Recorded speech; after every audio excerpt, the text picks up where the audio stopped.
Hello! We have two stories today from TrueOffMyChest. This is our second video where we're playing a game called True or Not, where we have two excellent stories, but one of them just doesn't seem to pass the smell test. It's up to you to spot the inconsistencies, and we'll see if everyone can agree about which is our fishy fable. And as always, your support helps fight the Reddit bot menace. Please like, comment, and subscribe if you haven't already.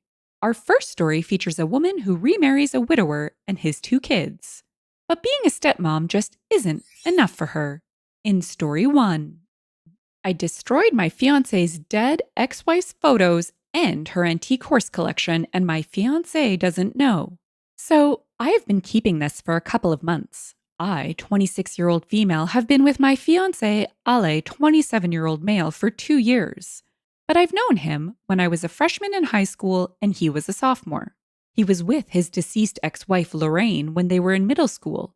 I always kinda had feelings for Ale, even when I was in a relationship with my ex-boyfriend from high school. We broke up, of course. But Ale has 2 kids, Basil, 8-year-old male, and Bertie, 3-year-old female. I love those kids as my own and see them as my own. He was married to his deceased ex-wife Lorraine when she was 18 and he was 19. Had their son after they got married. Sadly, Lorraine passed away from childbirth with their daughter Bertie. I comfort him when he was grieving. After a year of her passing, we got into a relationship. He's the best partner I can ever ask for, and we are getting married in summer of July. Bertie sees me as her mother, and Basil sees me more as an aunt than a mom. I was always Auntie Coco, but my name is Celia. Basil does have a picture of Ale and him and Lorraine when she was 5 months pregnant with Bertie. He does not have a picture of us together as a family. He still misses his mom. I was kind of a little jealous of Lorraine, especially during high school. Sometimes I wish I was the birth mother of Basil and Bertie. I wished I had his kids first, and LA doesn't want any more kids biologically. Because he told me he only wanted Lorraine to have his kids. He had a vasectomy. He told me he'd rather just adopt or I use a sperm donor, which makes me upset. I felt so insecure about all of it, thinking Lorraine is in the way.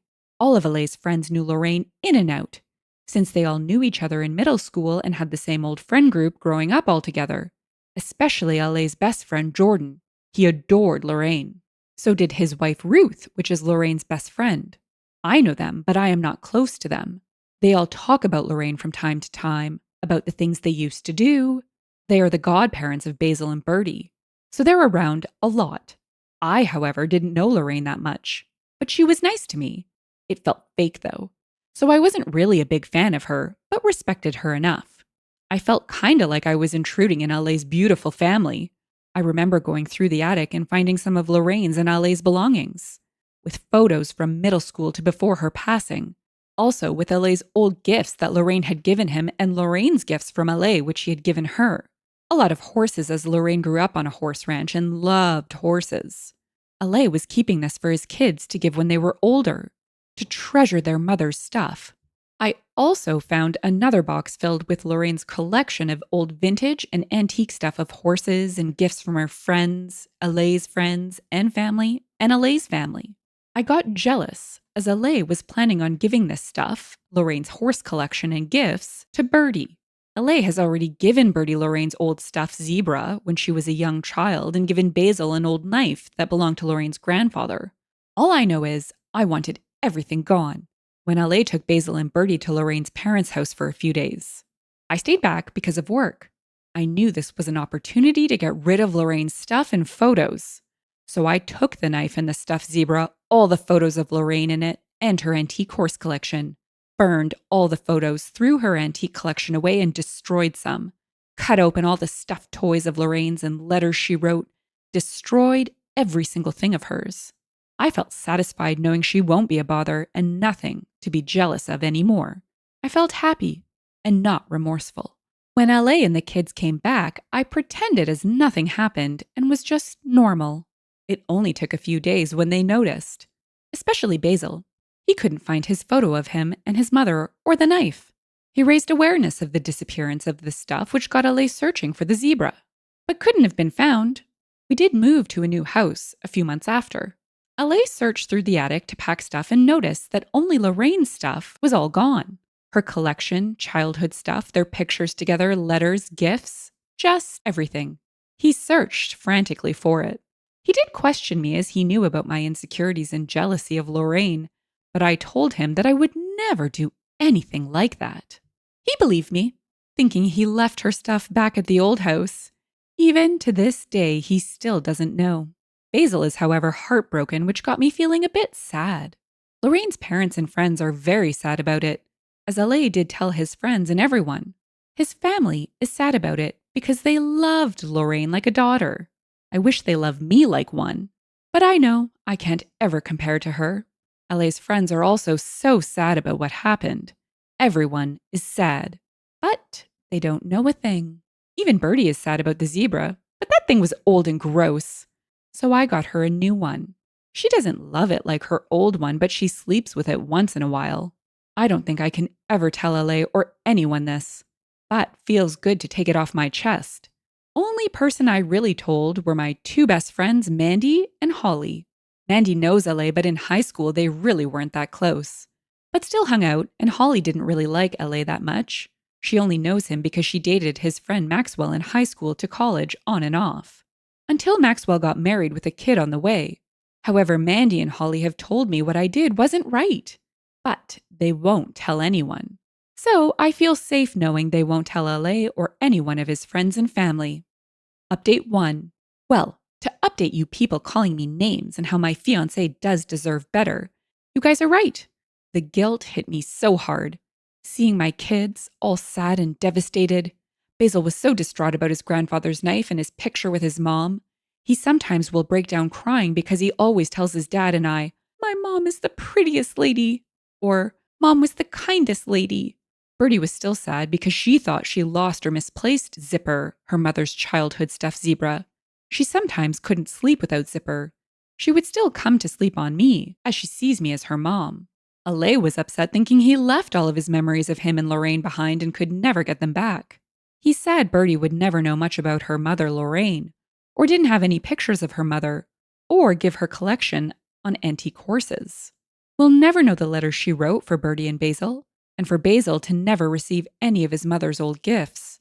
Basil really loved his mom, and he did resent me sometimes, saying I'm not his mother or I will never replace her. He does say he loves me, of course, just not as a mom. I tried to be a mom for him, but that made him really resent me. I just feel really awful now. But I still didn't tell them for a while. However, my best friend Mandy was the one that wanted me to tell LA for the sake of him and the kids. She grew up with a stepmother who was resentful of her. She didn't want me to go down that path. She said that it's up to LA on what he wants to do with our relationship and that I really messed up and dug myself a really dark, deep hole. She says if I love LA and the kids as I say I do, then I need to tell him, or she would. I never told him. I was too scared, so after weeks of not telling, Mandy came over one day when I was visiting my parents and little sister. Told LA the whole thing, what I did and everything I destroyed, how I talked so badly about Lorraine. When I came home, Mandy was there and I looked over to LA, who was fuming with so much anger. I had never seen him like this before. We never had an argument before over the course of our relationship and friendship. This was the first. He screamed and yelled at me, "How dare you do that to the love of my life and the mother of my children?" I knew he wasn't over her and thought he loved me. I asked him if he ever did love me. He said, "I did, and I wanted to marry you until you ruined mine and my kids' life forever. I don't anymore. We will never get those stuff back." I started crying so hard and asked Mandy why, over and over. She didn't say anything. LA was going off on me and broke up with me and told me to never get near me or his kids ever again. I told him, "What about Bertie? She calls me Mama." And he said, "You were never her mother, just a sick person who wanted to seem like Lorraine never existed," and told me to get the hell out of his and his kids' life. After that, I left and went to stay at my best friend Holly's place.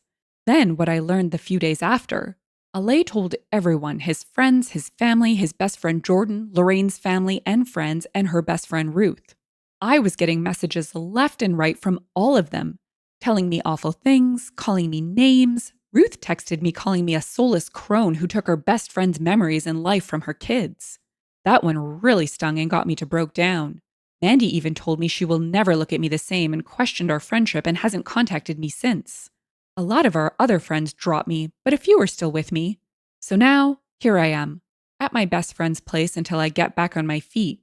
With an ex-fiancé who wants to put a restraining order on me, I am harassing his family and already caused enough life-damaging pain for his kids. His son Basil hates me because LA told him. Birdie now wonders where I am probably. I don't know, his family hates me. I got along with his two older brothers and his parents. All his friends hate me and most of my friends do too. I lost my fiancé and my kids over my stupid jealousy. In the comments, Captain Obvious said, "Wow, this woman really doesn't understand the magnitude of what she did. She actually destroyed letters written from the mother to her children? There's something dead inside her." Jangaj replied, "And she didn't even seem like she was all that sorry about it. She talked about being satisfied after it was all gone.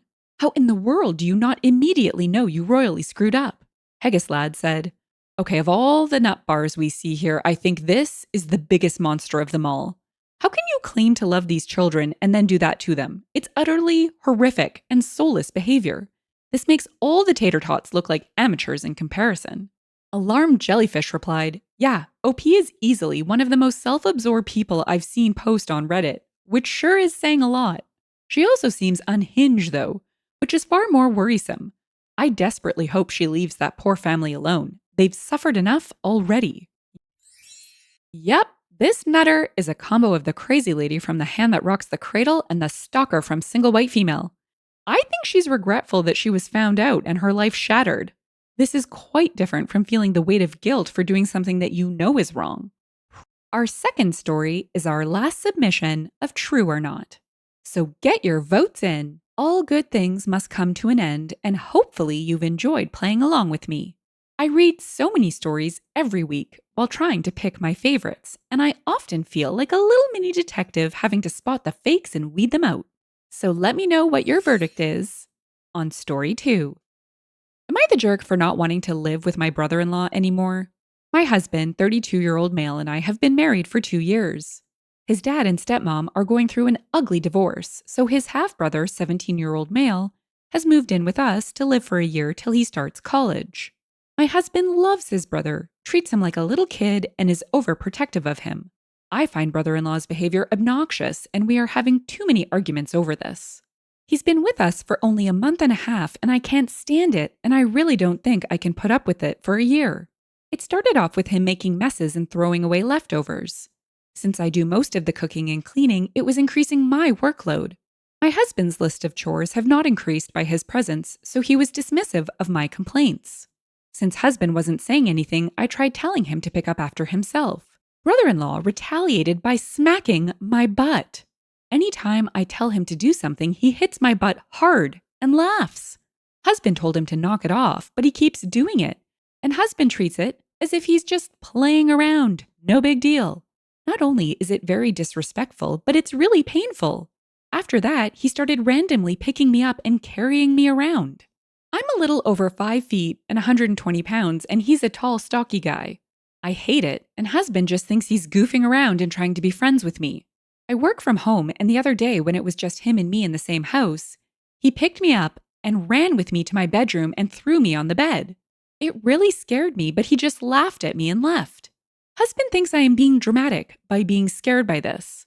I feel like his behavior is escalating, but my husband tells me to act like the adult and not blow up over a kid's playfulness. I am anxious every day, and I am seriously thinking of moving out, though it'll be difficult to afford it. Am I the jerk for telling my husband that I don't feel safe in our home? Edit to add. Thank you so much for your comments and validating me. My husband had me confused and believing that I was overreacting. I am so relieved to hear from so many people that this is as dangerous and bad as I feel. I have packed a bag in my car and some important belongings and documents. I am a 29-year-old female for those who asked. I forgot to put that in my post. I called and talked to mother-in-law early in the morning. She's always been very nice to me, and at my wedding, she told me she thinks of me as her daughter. My mom passed away when I was young, and I don't have any siblings, so that had moved me very much. I was nervous about talking to her because I didn't want to ruin that relationship, but she was so shocked when she heard the details. She said she talked to my husband and father-in-law and that this was unacceptable situation and told me to come stay with her till it got resolved. Brother-in-law is out with his friends till tomorrow for 4th of July. So it gives me some time to have one more detailed discussion with my husband. I am also going to show him this Reddit post and hopefully his mom's talk and these comments will be a wake-up call. Update 1. I wasn't able to resolve this issue with my husband and I have moved out. I am trying to come to terms with the fact that this is the end of my marriage. My mother-in-law was on my side and talked to my husband about this situation, but he got more annoyed with me because he saw this as me creating more drama between mother-in-law and father-in-law and causing old grievances to rise. I showed him the Reddit post I made and the comments, and he accused me of presenting things in a lurid manner to get people on my side. He didn't even read all the discussions, just got enraged and closed the tab. Mother-in-law also talked to father-in-law, who came down on brother-in-law about his behavior. Father-in-law told brother-in-law to leave our house and move in with him. Brother-in-law refused, saying he wants to stay with my husband. My husband came up with the solution that brother-in-law was to stay in his room and I should stay in my bedroom, lock the door, and not get out till he got home from work. This pissed me off more. I had packed a bag and my documents thinking of leaving anyway. Father-in-law talked to me and said that he doesn't like that we aren't getting along, and brother-in-law will no longer stay with us. But the next day, brother-in-law came into the house with a group of his friends. I simply grabbed my laptop and left. I am so grateful to the people who had suggested that I be packed and ready to go. I already had everything in my car and could leave with what I needed immediately. I am staying with my mother-in-law now. She is flabbergasted by my husband, who's told her that he'll never ask a close family member to leave his house. It is clear that my husband doesn't even like me, much less care about me at all. He hasn't spoken to me since I left. I am trying to figure out what I should do next. I obviously can't stay with mother-in-law for long, especially since I need to start the divorce process. I could move back in with my dad, but he lives in another state and that'll make things hard. I don't have any savings and I am short on money. The majority of my paycheck goes into half of the mortgage and utilities on our house. We have a combined joint account. I have been foolishly spending a lot on decorating the house instead of saving up, and I suppose all that is gone now. I need to figure out my money situation so I can support myself. In the comments, someone said, "You're young and you have a new and better beginning ahead of you. I like your parents-in-law. How did they raise such horrible sons?" OP replied, "Mother-in-law has been amazing, but she didn't raise brother-in-law. That's father-in-law's son from his second marriage. And father-in-law, well, I think it's good that he told brother-in-law to leave, but he was dismissive of the issue itself, acting like it was a bit of a spat between us." Smata Slaguad said, "A 17-year-old absolutely knows that what he's doing is wrong. He thinks it's funny, and he knows his brother won't ever take anyone else's side against him, no matter what. He could do anything. OP's husband is a massive scumball, and so is his baby brother." A roundabout said, "Lock herself in her room until her husband gets home from work? I hope husband and brother-in-law have a happy life together." Trickster replied, "That's the karma part. Now the husband has to put up with the brother-in-law without the wife to take his behavior." I'm not even sure what to say. Lock yourself in your room until I get home? Can you even imagine? Running down a hall and tossing a girl onto a bed is a scene straight out of a teen movie. As in, that's him showing that he likes her. Is it not weird that the husband is totally fine with this behavior? Never mind the fact that it actually scares her. We've seen a few stories where partners put the needs of others first, and this has to be a cake topper. Good riddance. And that's it for today. Until next time, shine bright, Starlight. If you've enjoyed the story and would like to hear more, consider liking, subscribing, and leaving a comment. Thanks, and bye for now.